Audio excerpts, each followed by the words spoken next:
Hello, kindergartners. I hope you enjoyed reading those poems yesterday with Mrs. Keller. Quickly tell me, what was your favorite poem that you read yesterday?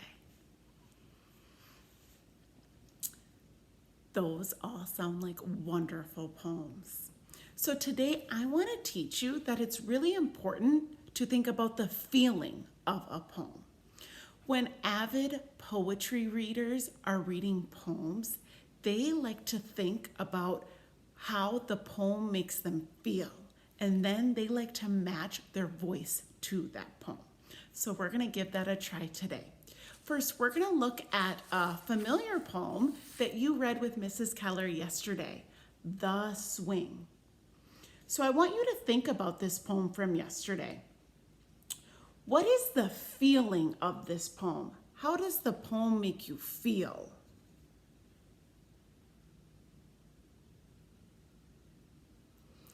So you might have said the poem makes you feel happy. It's a fun poem because you probably enjoy swinging. So it makes you feel good. So if this poem makes you feel happy and good, we would change our voice to a happy voice, an excited voice. We're excited to read the poem. So while we read this poem today together, I want you to get your excited voice ready. All right, let's give it a try. The swing. How do you like to go up in a swing, up in the air so blue? Oh, I do think it the pleasantest thing ever a child can do. Up in the air and over the wall, till I can see so wide. Rivers and trees and cattle and all over the countryside. Till I look down on the garden green, down on the roof so brown. Up in the air I go flying again, up in the air and down. Readers, that was amazing. All of you used such nice, exciting voices when you read that with me. So while we were reading that poem, it got me thinking about when I'm on a swing. When we're on a swing, we go up and then we go down. And there's a part in this poem that I thought we could reread to better match our voice because it talks about going up and down. When I look at the poem towards the end, it says, till I look down on the garden green, down on the roof so brown.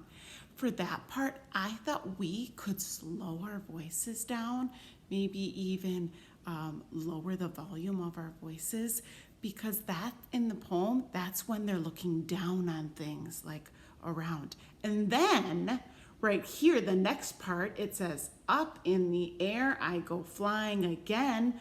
I thought we could use more of a cheering and excited voice because they're going back up again. All right, let's give that last part a try again. All right, readers, are you ready? First, we're gonna use a low, slow voice because we're looking down. Then we're gonna change our voice to an excited voice because we are going back up in the air. All right, let's give it a try together. Till I look down on the garden green, down on the roof so brown. Up in the air I go flying again, up in the air and down. Readers, wasn't that so much fun matching our voice to the feeling of the poem? All right, so now you are gonna get to try this on your own. I picked out a familiar poem. I think it's a familiar poem to everyone. It's Humpty Dumpty. So I'm going to remind you that the first thing that we need to do is we need to think about the feeling of this poem. How does this poem make you feel when you read it? That's the first thing. And then we need to think, how are we going to match our voice to the feeling? So I want you to think about both of those things before we get started. All righty. So now I'm going to have you read the poem.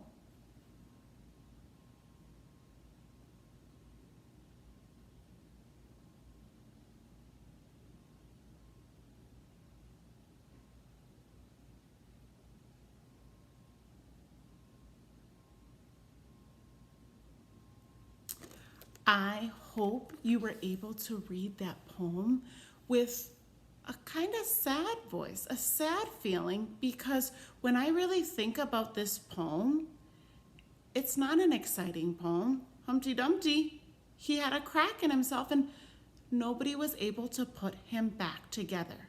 So if you weren't able to figure out that feeling, that's okay.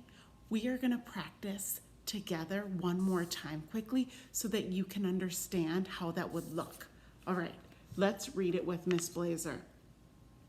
Humpty Dumpty sat on a wall.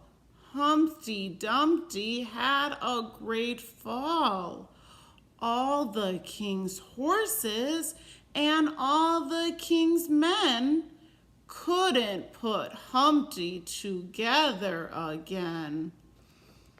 Do you see how my voice matched the sad feeling of the poem? I hope you did.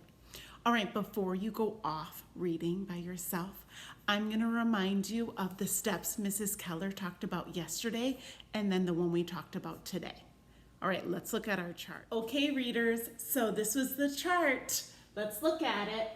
Avid poetry readers. They read the words. They try to read all of the words, remembering all those superpowers. They think about the poem. What is the poem about? They match the beat of the poem. If the poem's a song that you know, a nursery rhyme, we should be matching the beat that we already know.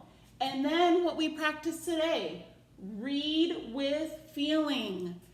If the poem has a certain feeling, a sad feeling, maybe we want to slow our voices down, have a sad voice. If the poem's exciting, something fun, uplifting, we want to have an exciting voice. All right, I hope you enjoy reading those poems today. Off you go.